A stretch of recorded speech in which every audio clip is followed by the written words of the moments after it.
guitares, et c'est des guitares qui se vendent entre vraiment les artistes, quelqu'un qui part, qui vend sa guitare, on en acheter une autre, etc. C'est très intéressant, on arrive à avoir, à trouver la guitare qui est à son goût, quoi. Par contre, le problème que l'on rencontre, évidemment, c'est après cette maintenance de cette guitare. Et là-dessus, il y a un manque criard, quoi. C'est évident, quand vous avez un problème de micro, un problème d'électronique sur votre guitare, c'est la croix et la bannière pour le résoudre.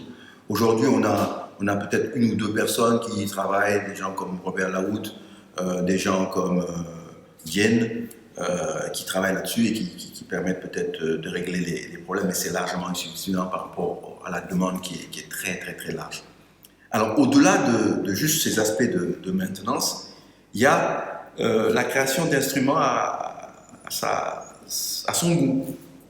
Aujourd'hui, on aurait aimé peut-être avoir un instrument particulier qu'un luthier pourrait nous fabriquer parce qu'on on a une préférence particulière, des choses qu'on veut faire qui sont assez particulières, qui demandent un instrument non pas général qui se fait à l'usine, mais un instrument qui est fait, qui est dimensionné aux besoins propres du musicien. Ça, on a d'énormes problèmes aujourd'hui. On ne l'a pas au Sénégal. On ne l'a pas au Sénégal, hormis en réalité des instruments traditionnels qui sont fabriqués. Par exemple, si j'ai besoin d'une guitare assez spécifique avec un manche spécifique que je mettrai avec certains micros spécifiques, non, je n'aurai pas forcément la possibilité de l'avoir. À Saint-Louis, il y a un très jeune luthier qui a démarré et qui fabrique des guitares aujourd'hui. Il est à encourager, mais énormément, et à soutenir. Quelque part, c'est des choses que je pense le ministère devrait prendre à bras le corps et créer les conditions de pouvoir le former à un haut niveau pour qu'il puisse être justement un relais et un formateur de formateurs pour qu'on ait plus de luthiers au Sénégal et qu'on ait les conditions d'avoir des instruments qui puissent se faire ici au Sénégal, made in Sénégal. Pourquoi toujours acheter des instruments qui nous viennent d'Espagne, des États-Unis, du Japon? Non, il serait temps qu'on puisse avoir nos propres instruments, d'autant plus qu'il y a du bois, il y a des bois assez spécifiques qui permettraient de faire des instruments donc, qui répondraient aux sonorités, à des sonorités assez particulières. J'ai eu un projet que j'ai lancé quand j'ai vu en fait, le piratage se développer très fort au Sénégal avec les CD. Je me suis dit, bon, je suis informaticien, j'ai une boîte informatique, je suis musicien, comment faire pour aider le secteur? Et j'ai démarré MusicBee qui est une plateforme en fait de vente, de distribution de musique en ligne et qui permet justement, le but c'était de lutter contre ce piratage-là. Et je me suis rendu compte que quand même on est dans un secteur complètement désorganisé. C'est pas une industrie vraiment au sens commun du terme.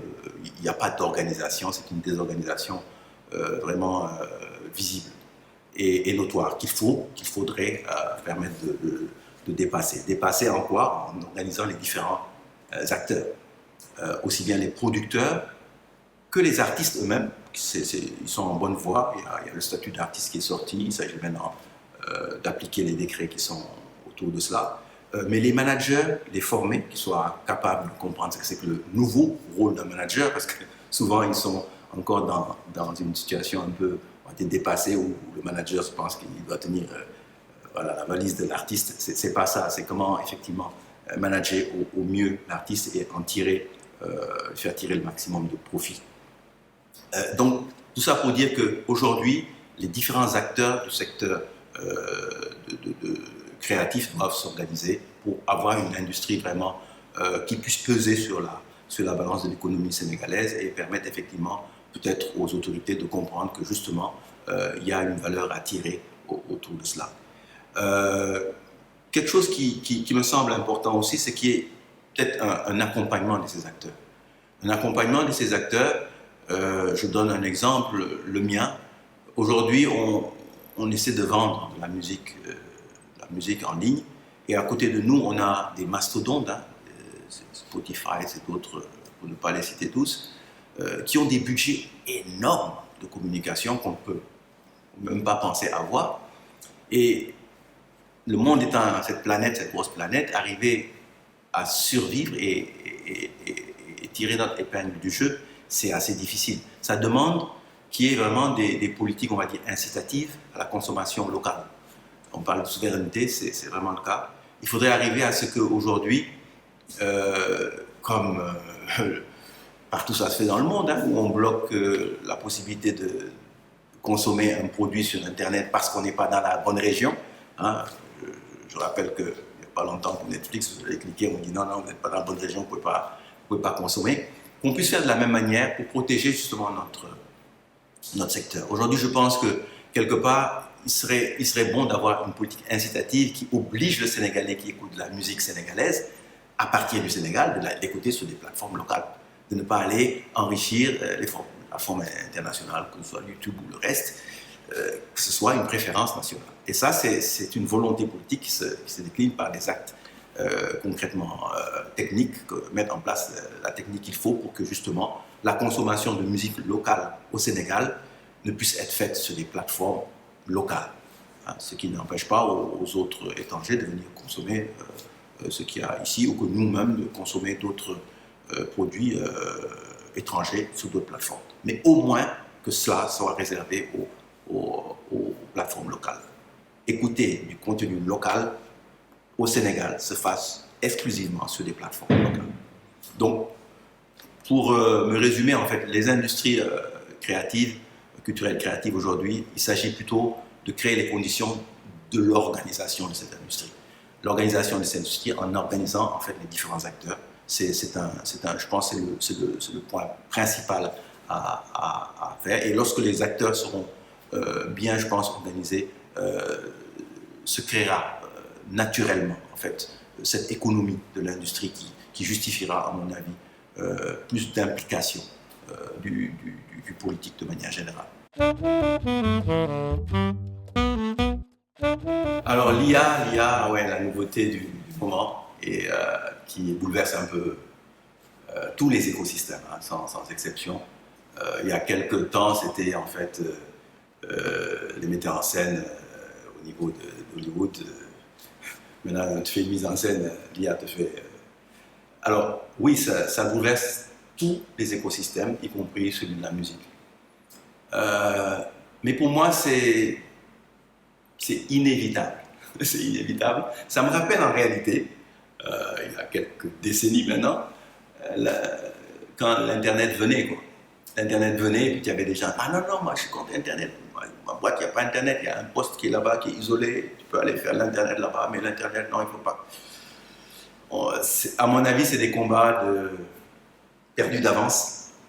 L'IA est là, et c'est un excellent outil qu'il faut utiliser. À bon escient. Dans la production, on va utiliser l'IA. Aujourd'hui, il y a des gens qui produisent et qui font de la musique et qui s'appuient sur l'IA. Ça aide. Vous allez plus vite. Dans la distribution, il y a l'IA. On va comprendre le comportement des utilisateurs et prédire la façon dont ils vont consommer et ça va aider à mieux vendre. À tous les niveaux, l'IA intervient et est un outil. Par contre, ce qu'il faudrait bien savoir, c'est que l'IA s'appuie en réalité sur des données, qui sont des données qui peuvent être bonnes ou mauvaises. Et dépendamment donc, de la qualité des données, justement, l'IA vous donnera une décision qui peut être plus ou moins bonne ou mauvaise. Tout ça pour dire quoi? C'est que l'IA est un outil. Si vous n'avez pas une connaissance approximative des résultats et si vous n'avez pas une connaissance de là où vous voulez aller, en réalité, ça peut vous amener carrément à l'opposé de ce que vous recherchez comme résultat.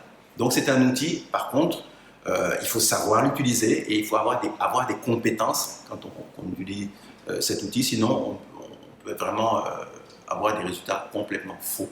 C'est pas parce que l'IA produit une donnée, une idée qu'elle est bonne. C'est ça qu'il faudrait tout de suite enlever de la tête. Mais par contre, ça me fait gagner du temps sur des tâches répétitives ou simples.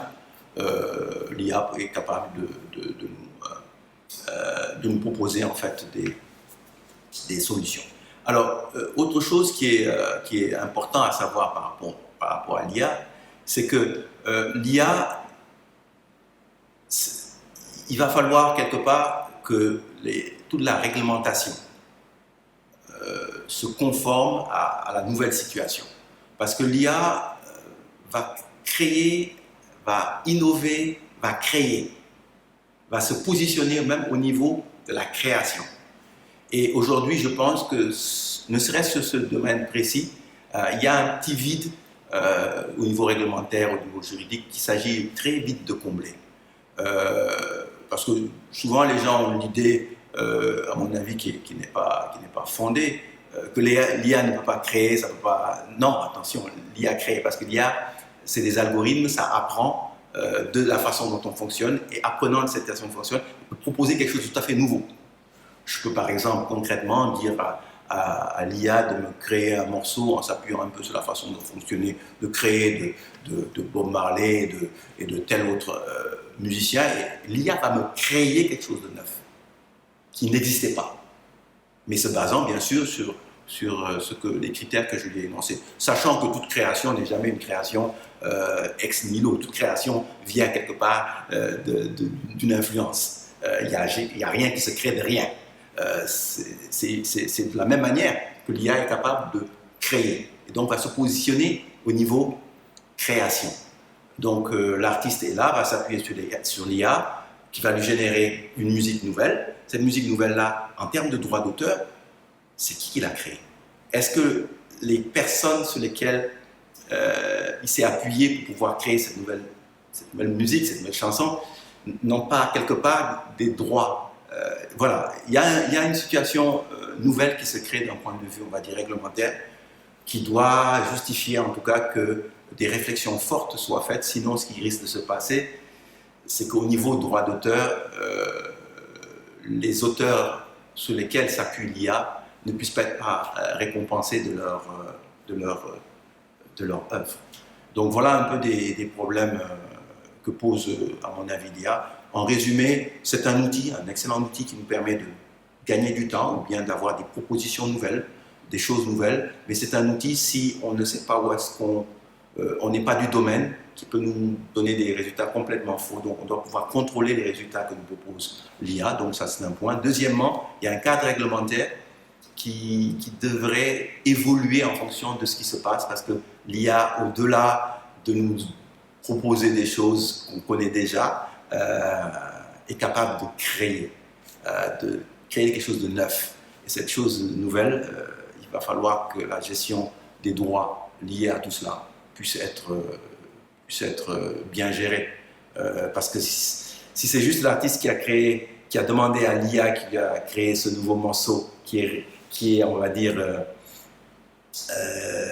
rémunéré au niveau droit d'auteur, il y a, à mon avis, une injustice quelque part, puisqu'on sait que bon, tout ça a été créé sur la base d'autres